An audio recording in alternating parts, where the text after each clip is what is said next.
Она держала перед собой венок и всех им расталкивала, но ей никто ничего не говорил. Явно она направлялась на похороны, а венок предназначался ее самому близкому человеку. Крупными буквами на ленте было написано «Сыночку от мамы». Понятно, что пожилой женщине было тяжело. Ей уступил место мужчина. Бабушка уселась, буркнув ему невнятную благодарность, сжала венок и прикрыла глаза. Смерть сына не укладывалась в голове. Через 2 месяца Лешеньке исполнилось бы 50. Ушел из жизни неожиданно. Причиной смерти стала передозировка наркотиками. Лариса Ильинична себя винила в этом, ведь и в мыслях не было, что сын употреблял. Такое не углядела, хотя Алексей взрослый. Но мать всегда на себя ответственность чувствует. Сын не какой-то неблагополучный элемент у нее был. Преподаватель вуза, заведующий кафедрой химии с 25-летним стажем работы. Работу свою любил. Жаловался иногда на студентов, трудно иногда с ними было. Но не до такой же степени, чтобы подсаживаться на это дело.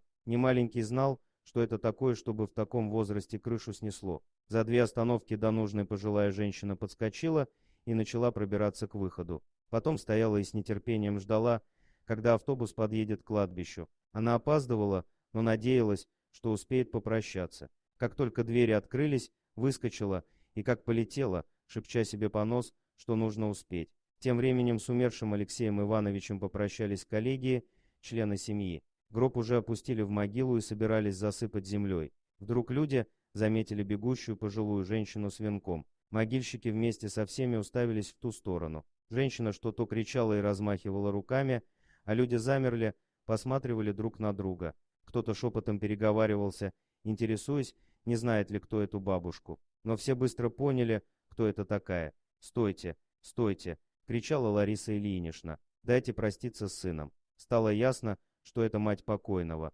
Кто-то обратился к могильщикам, чтобы те вытаскивали гроб. Какая-то старушка крестилась и причитала, что это плохая примета вытаскивать покойника. Могильщики было кинулись к гробу, но молодая женщина их остановила. «Не трогайте», — потребовала Карина. Это была жена умершего. Похороны были за ее счет, и она договаривалась с ними, поэтому ослушаться ее они не могли. Возможно, она тоже верила в плохие приметы. Среди присутствующих уже начались разногласия по поводу того, что делать. Одни были на стороне матери, другие за то, что гроб категорически нельзя доставать обратно. И тем временем молодая невестка в штыки встретила подбежавшую свекровь, преградила ей путь к могиле, сказав, что та уже опоздала, поздно поднимать шум, пусть в следующий раз приходит вовремя.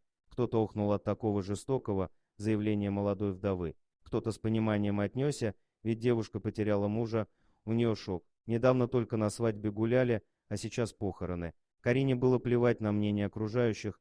Она, не стесняясь в выражениях, отчитала свекровь, обозвала ее эгоистичной мамашей. Относилась девушка к ней крайне негативно. Лариса Ильинична тоже не любила невестку, а теперь, когда Лешеньки не стало, еще больше возненавидела. Пожилая женщина считала, что именно из-за Карины ее сын оказался в гробу. Это он под ее влиянием попробовал наркотики. Захотел быть как молодые, а среди молодежи употребление этих всех веществ, к сожалению, не редкость. Алексей после развода с первой женой долго был холостяком, а потом связался с молоденькой студенткой. Уже это вызвало подозрение у его матери. Неизвестно, каким местом он думал. 25 лет работал и даже по молодости не кидался на студенток, всегда дорожил своей репутацией. А тут неожиданно повелся на молоденькую девочку. Ладно бы просто какую-нибудь посредственную девушку, которая таким образом хотела бы устроить свою учебу. Это можно было бы понять, но связь с Кариной никак не объяснялась. У этой девушки были богатые родители,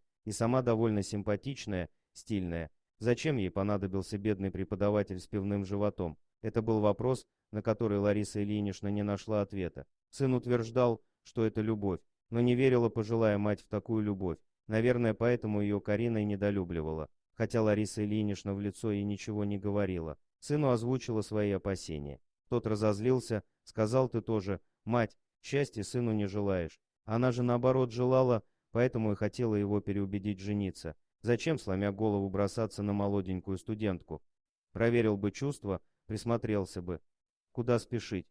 Но своими разговорами мать ничего не изменила. Эффект получила совсем противоположный. Лешенька мало того, что не прислушался к ней, так вообще обиделся и перестал с ней общаться. Сказал, что он ее благословения не просит. Это его жизнь. Лариса Ильинична очень переживала, винила себя, что влезла в жизнь сына, но ведь чувствовала, что Карина ему не пара. Любой здравомыслящий человек увидел бы подвох, но мать ничего не добилась, только с сыном рассорилась. На свадьбу ее не позвали, а ведь почти смирилась с этой ситуацией. Даже костюм для свадьбы присмотрела и деньги сняла, хотела подарить гроши. Конечно, по сравнению с тем, что у сватов есть, маловато, но она от чистого сердца хотела, а в итоге такой шок, ее не пригласили. Сын не разговаривал с ней, от знакомых узнала, что свадьба состоится. До последнего ждала приглашения, думала, ладно, обиды, но в такой день то можно забыть о разногласиях.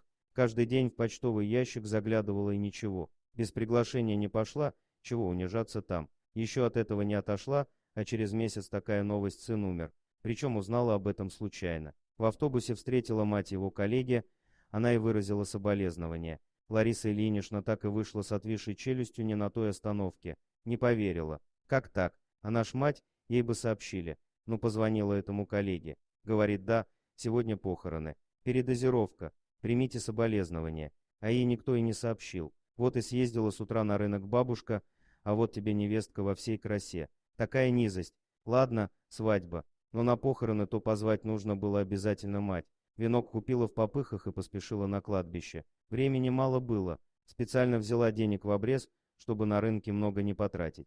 Такой венок купила, на такси уже не осталось. Так бы не жалко было, чтобы успеть. И вот не успела. Чуть-чуть бы раньше могильщики, узнав, что это мать покойного, решили бы пойти навстречу, поскольку веревки из-под гроба еще не успели убрать. Это было несложно сделать. Они не обращали внимания на протесты взбесившейся молодой вдовы. Мать — это святое. Карина скакала вокруг и угрожала могильщикам. Они достали гроб и начали открывать.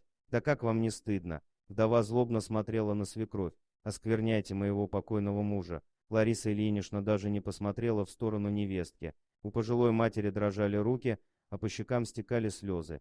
Как только открыли крышку гроба, мать бросилась к сыну и начала расцеловать его. Потом запричитала над телом. «На кого ты меня оставил?» Не своим голосом взвыла она. «Ну вставай же, сынок». Волосы дыбом вставали от плача отчаявшейся матери. Даже невестка замерла и побелела. Но тут стало происходить что-то странное. Она услышала легкий хрип из носа сына. Пожилая женщина замолчала. Эхо от ее плача затихло. Она еще раз услышала этот крик. Лариса Ильинична отстранилась от тела сына и перекрестилась. Закапывающий гроб могильщик подошел. «Кажется, он живой», — взволнованно сказала бабушка. «Сама в это не верю».